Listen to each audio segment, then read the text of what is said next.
आज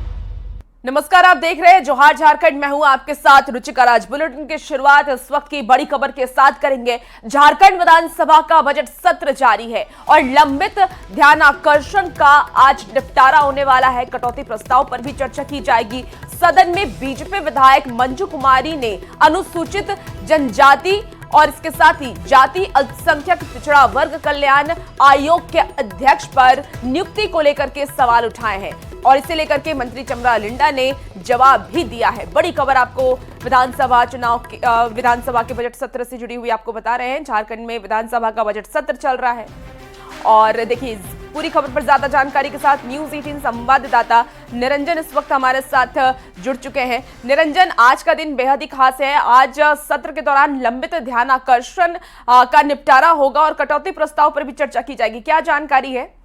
ये बिल्कुल सही कहा आपने। आज विधानसभा की कार्रवाई 1 घंटा पहले यानी 10 बजे से शुरू हो गई है और निश्चित तौर पर अगर हम बात करें तो शनिवार को ऐसे ही अवकाश रहता है, लेकिन सोमवार को चूंकि विधानसभा का सत्र नहीं हुआ था इसीलिए शनिवार को रखा गया।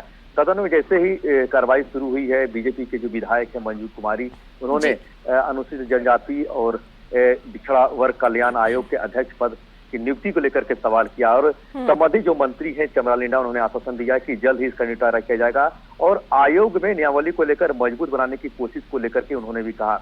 लेकिन सबसे महत्वपूर्ण बात है कि उन्होंने यह कहा कि अनुसूचित जनजाति को लेकर 1 माह से नियमावली बनाने के लिए जो भरोसा दिया है, आप देख रहे हैं कि इसको लेकर के कई संगठन जो है पेशा को लेकर के भी लागू करने की मांग कर रहे हैं और इस मामले को लेकर के भी सदन के अंदर और सदन के बाहर भी संबंधित मंत्री ने जवाब दिया है विधायकों का। लेकिन आज जो कार्रवाई सदन की जो चल रही है उसमें कई तरह के महत्वपूर्ण बात होने की संकेत मिल रहे हैं। एक और जहां आप देख रहे हैं कि कई आदिवासी संगठन जो रैंप बन रहा है सिरमटोली फ्लाईओवर का, तो उसी जगह सरना स्थल है जहां पर जो सरहुल का पर्व होता है उसका समापन वहीं पर होता है।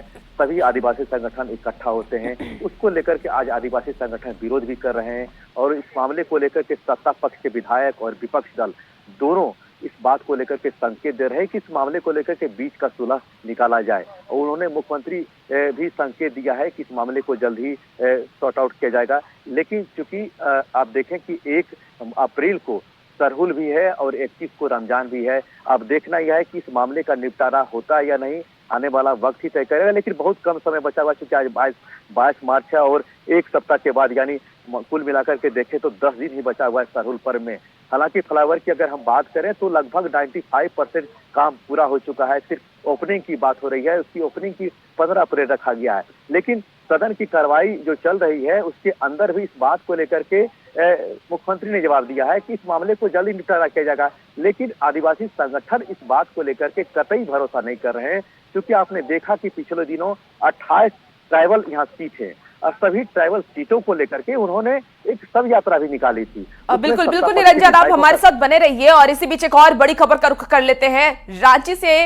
इस बीच आपको एक बड़ी खबर बताएंगे जहां आर पार के मूड में आदिवासी संगठन है। सिमरटोली फ्लाईओवर रैंप विवाद में आज रांची बंद किया गया और इस दौरान आवश्यक सेवाओं से जुड़े लोगों को जैसे अस्पताल संचालकों, दवाई दुकान के कर्मी, एम्बुलेंस चालकों और मरीजों को बंद से मुक्त रखा गया है। आदिवासियों ने चेतावनी ये दी है कि सरना स्थल के पास से रैंप नहीं हटाया गया तो वो अदालत तक जाएंगे। असामान्य स्थिति से निपटने के लिए प्रशासन ने तैयारी पूरी कर ली है। शहर में 1000 से ज्यादा पुलिस के जवानों की तैनाती की गई है और इसमें महिला पुलिसकर्मी भी शामिल है। रांची जिला प्रशासन ने आंदोलनकारियों को सख्त हिदायत भी दी है कि बंद के दौरान उपद्रव या तोड़फोड़ करना उन्हें महंगा पड़ सकता है और उनके खिलाफ कड़ी कार्रवाई भी की जाएगी। और आपको ये तस्वीर भी दिखा रहे हैं जहां आज प्रदर्शन की चेतावनी आदिवासियों ने दे दी है। आर पार की मूड में इस वक्त आदिवासी नजर आ रहे हैं। तस्वीरों के माध्यम से आप इस उग्र प्रदर्शन को भी समझ पा रहे होंगे, चाहे महिला हो या फिर पुरुष, हर कोई इस प्रदर्शन में शामिल हुआ है और रांची बंद का ऐलान किया गया आदिवासियों की तरफ से। हालांकि कुछ जो जरूरी सुविधाएं हैं उसे इन्होंने नजरअंदाज किया है। अस्पताल को इन्होंने अस्पताल कर्मियों को छूट दी है जो अस्पताल में लोग काम करते हैं। इसके साथ ही आपको बता दें कि दवाई दुकान के कर्मियों और एम्बुलेंस चालकों और मरीजों को कोई परेशानी ना हो, इसीलिए इन लोगों को मुक्त रखा गया है। लेकिन आदिवासियों की तरफ से जो लगातार मांगे उठाई जा रही थी कि सिमर टोली फ्लाईओवर रैंप विवाद है और इसी विवाद को लेकर के रांची बंद का ऐलान किया गया है। देखिए निरंजन हमारे साथ एक बार फिर से फोन लाइन पर जुड़ चुके हैं। निरंजन, आज देखिए रांची बंद का ऐलान आदिवासियों ने कर दिया है। हालांकि कुछ सुविधाओं को उन्होंने वंचित रखा है, अस्पताल से जुड़ी जो सुविधाएं हैं। फिलहाल इस पूरी खबर को लेकर क्या फिलहाल जानकारी है, क्या स्थिति है रांची में? देखिए सिरम टोली फ्लाईओवर का जाकर के मैंने मुआयना किया अभी कुछ देर पहले। वहां देखा कि आदिवासी संगठन जो है सरना स्थल, जो धार्मिक स्थल है आदिवासियों का, वहां पर धीरे धीरे इकट्ठा हो रहे हैं। लेकिन सबसे महत्वपूर्ण बात यह है कि इसमें भी कई गुट बट गए हैं, यानी साफ तौर पर एकता नहीं है आदिवासी संगठनों में। एक गुट का कहना है कि चूंकि जब विकास का कार्य होता है, चूंकि लंबे अरसे के बाद 2 फ्लाईओवर का निर्माण रांची में हो रहा है, एक का लगभग पूरा हो चुका है। और देखें तो जिस तरह से एक लंबे अरसे के बाद आदिवासी संगठन इस बात का विरोध कर रहे थे, हालांकि ये कहना है कई आदिवासी संगठनों का जो समर्थन है सरकार के, उनका कि जब इसका ब्लू लेआउट बनाया गया था उस समय क्यों नहीं आपने विरोध किया। जब चूंकि फाइनल टच में है, 15 अप्रैल को इसका उद्घाटन होना है, अम्बेडकर दिवस है उस दिन, बाबा साहब का दिन है, उसी दिन उसका रखा गया है उद्घाटन करने का समय। क्योंकि इस बात को लेकर के इस पर कई राजनीति भी हो रही है। कई मंत्रियों का कहना है कि आदिवासी संगठनों से बात हो रही है, वही सत्ता पक्ष के विधायकों का कहना है कि हालांकि जब विकास के कार्य होते हैं तो इस तरह के समाधान होना चाहिए। फिलहाल निरंजन, फिलहाल सरकार की तरफ से क्या इस पर क्या प्रतिक्रिया दी गई है, क्या कोई कदम उठाया जाएगा इसे लेकर? हालांकि सरकार के कई मंत्री से मैंने अभी बात किया है, रामदास सोरेन से बात की, सुदीप कुमार सोनू जो मंत्री हैं, नगर विकास मंत्री हैं, शिक्षा मंत्री हैं, उन लोगों से मेरी बात हुई है। जो ट्राइबल मंत्री भी हैं उनसे मेरी बात हुई है। उन्होंने कहा कि हमारी सरकार प्रतिबद्ध है, आदिवासियों को हितों को ध्यान रखा जाएगा, किसी भी तरह का उनके सम्मान को ठेस नहीं पहुंचाया जाएगा। उनका साफ तौर पर यह कहना है कि हमारा जो धार्मिक स्थल होता है, सरना स्थल की हम बात कर रहे हैं, तो उस पर किसी को आपत्ति नहीं होनी चाहिए। जब विकास के काम होते हैं, एक लंबा करीब 1.5-2 किलोमीटर का फ्लाईओवर है, अगर हम बात करें तो इस पर आदिवासियों से बात की जाएगी, इस पर किसी भी तरह का कोई आपत्ति नहीं है।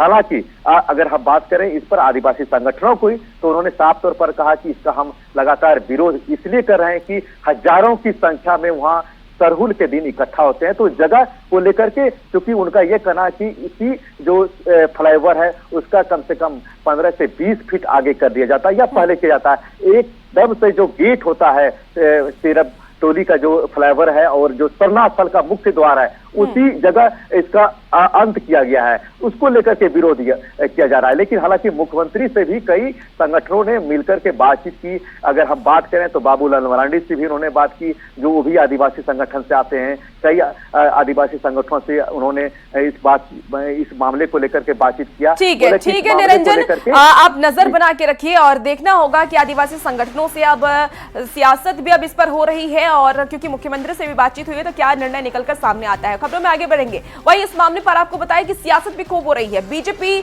से हेमंत सरकार पर बीजेपी अब हमलावर है और इस पर जेएमएम और कांग्रेस ने भी अपनी राय रखी है। क्या कुछ कहा है आप भी सुनिए।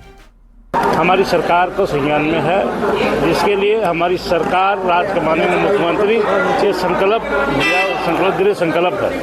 विपक्ष कह रही है कि आदिवासियों का आपकी सरकार से विश्वास उठ गया है। विपक्ष का आदिवासी की चिंता है, तो उनके दल में जितने विपक्ष के हमारे नेता है, विधायक है, उनका क्या हाल हो रहा है, उनसे विपक्ष से पूछिए। तो रैंप कब तक टूट जाएगा? रैंप टूटेगा? फ्लाईओवर का जो रैंप तोड़ने की बात कर रहे हैं, देखिए समय अनुकूल कार्य चलेगा। के प्रति, यहाँ के आदिवासी मूलवासी के प्रति काफी संवेदनशील है। राजा का पूरा ध्यान प्रजा के प्रति है। निश्चित रूप से उस पर भी हम लोग ताकत लगा के उसको मोदी का विरोध हो रहा है, बोले सरकार हमारी मांग पूरी नहीं करे, रिपेयर चेंज नहीं हो रहा है। अरे विरोध तो कौन विरोध करवा रहा है? बोलिए, जो विरोधी है वही विरोध करवा रहा है। कौन करवा रहा है? विरोध भारतीय जनता पार्टी विरोध करवा रहा है। विरोध हमेशा रहेगा। अच्छा, राजा भी जब था उस समय भी प्रजा में दो विरोध करने वाला था, लेकिन बेहतर ढंग से सरकार चला रहा है। बीजेपी क्यों प्रायोजित करके बंद करेगा?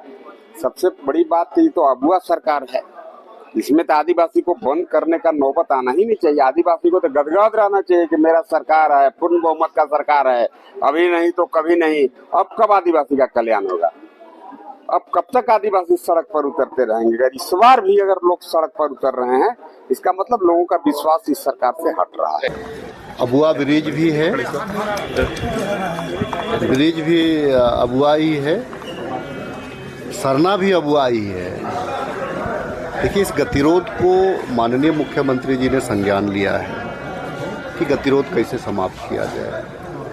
वार्ताएं चल रही है, सामाजिक संगठन भी वार्ता कर रहा है और सरकार भी वार्ता कर रही है। एक एक बिंदु पे कि रास्ता कैसे निकलेगा। अपने लोग हैं, माननीय मुख्यमंत्री जी ने भी वक्तव्य दिया कि सरहुल भी बनेगा और लोगों को संतुष्टि भी मिलेगी। तो वहीं इस मामले पर बीजेपी विधायक की नीरा यादव ने यह कहा कि फ्लाईओवर रैंप को लेकर के सरकार को पहले से ही विचार करना चाहिए।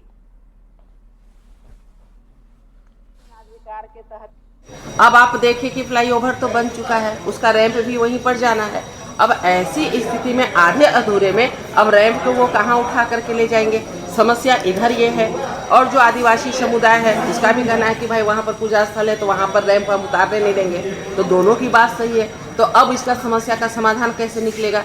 इसलिए हमारा कहना है कि पहले से ही कोई भी कार्य योजना बनती है तो एक योजना के तहत कार्य करनी चाहिए। सामाजिक जो लोग हैं उनके साथ बैठ करके, जो जनप्रतिनिधि हैं स्थानीय, उनके साथ बैठ करके, प्रबुद्ध जनों के साथ बैठ करके एक नीति निर्धारण होना चाहिए जिससे कि कोई भी कार्य में बीच में अवरुद्ध ना हो।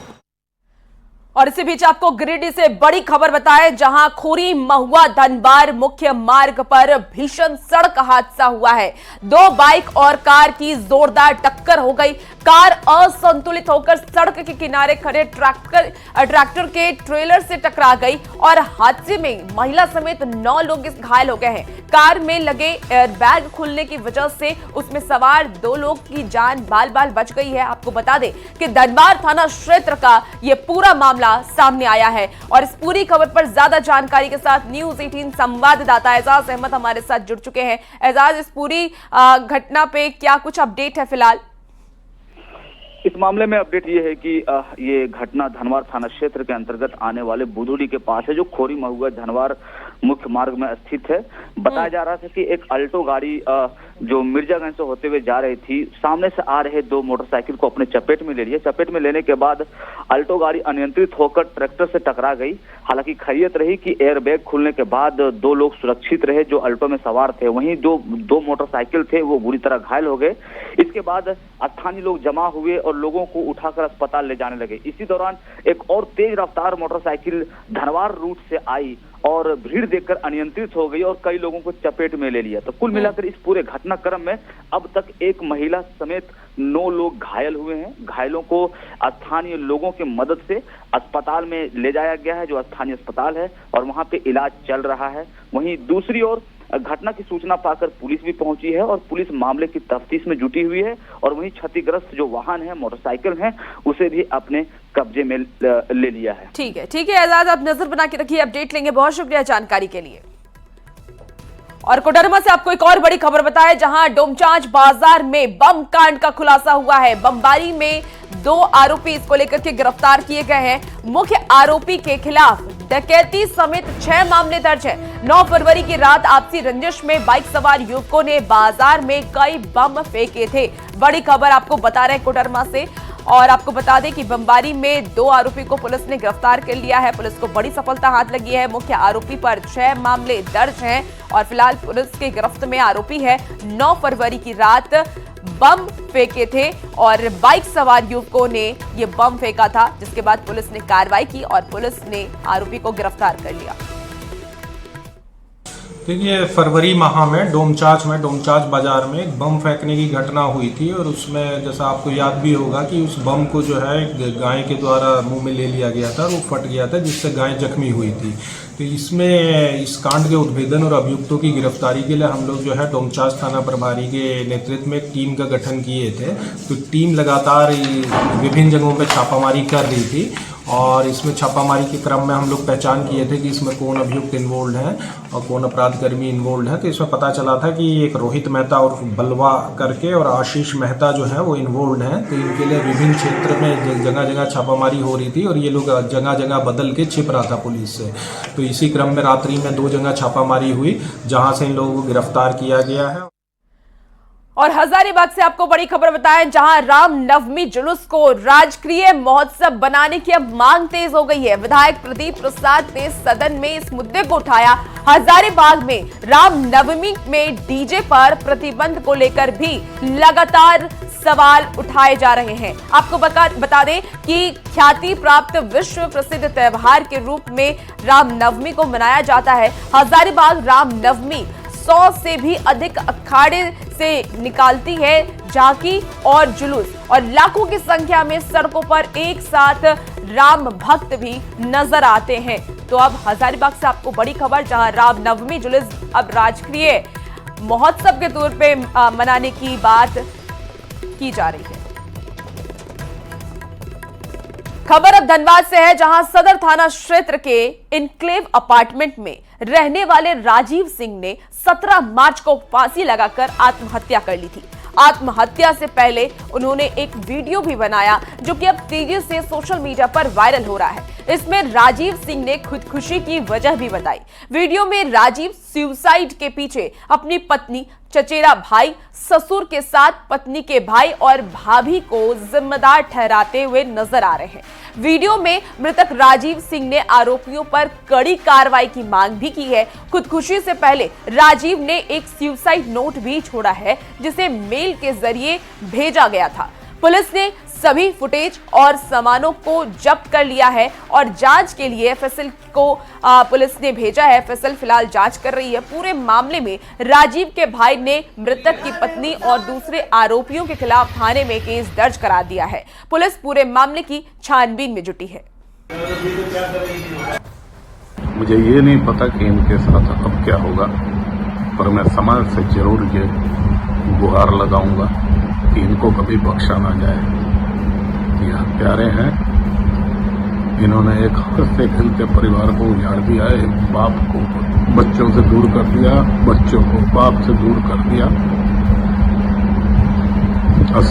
और सिर्फ पैसों के लिए। वही बाप जो पिछले 29 साल से इस परिवार के लिए सब कुछ करता रहा। हाँ, 4-6 महीने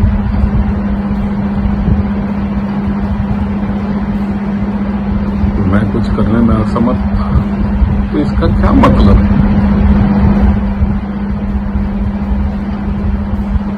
कि वो परिवार जिसे समाज का सबसे अटूट बंधन मानते हैं, वो परिवार मुझे लात मार देगा। और लात मारना तो दूर, मुझे तबाह करने की भरसक प्रयत्न मेरी पत्नी अमृता शेखर, सुजीत कुमार सिंह, राहुल शेखर, अंशुमाली गुप्ता और शशि शेखर सिंह आज भी कर रहे हैं। झूठे मुकदमे पे मुकदमे, अपने रसूख का इस्तेमाल। मैं नाम नहीं लेना चाहता इनके साथ जो लोग संलिप्त हैं, पर बहुत सारे लोगों को पता है। मेरी नम्र निवेदन है समाज और कानून से कि इन लोगों को बख्शा नहीं जाए। और मेरी मां, जिसके ऊपर राहुल शेखर, उसकी पत्नी अंशुमाली गुप्ता, सुजीत कुमार सिंह ने जानलेवा हमला किया।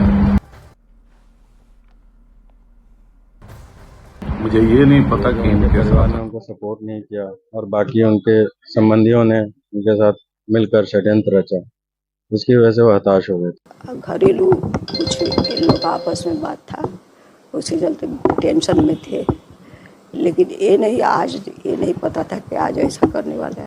एक सुसाइड नोट छोड़ा है जिसमें उन्होंने अपने 5 रिश्तेदारों, पत्नी सहित, चचेरे भाई सहित को इसके लिए जिम्मेदार ठहराया है।